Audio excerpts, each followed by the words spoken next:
nuuf haa kabajamu. Namni kabajamu diinii keenyaa feetu jarjarteen dabrinii xiqqoomee dhaabbadhu laayik godhi jee ani sin kadhadhu sheeriif koppiliinkii keessatti hirmaadhu.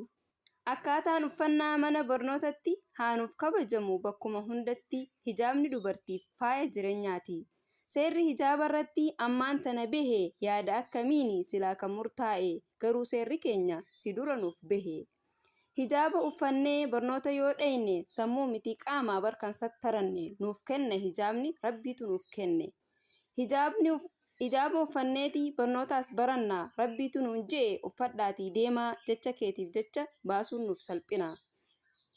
Ati kan hijaaba baafadhaa nuun jettu guyyuu baasi seera qaama keenyan gartu aangoon kee hijaaba irratti gatii takkan qabdu. Nuti hijaaba wajjiin qallii takkan beeynu maal jechuudha silaa namni qullaa deemuun akkaataa uffata keenyaa namni nuuf hin himu.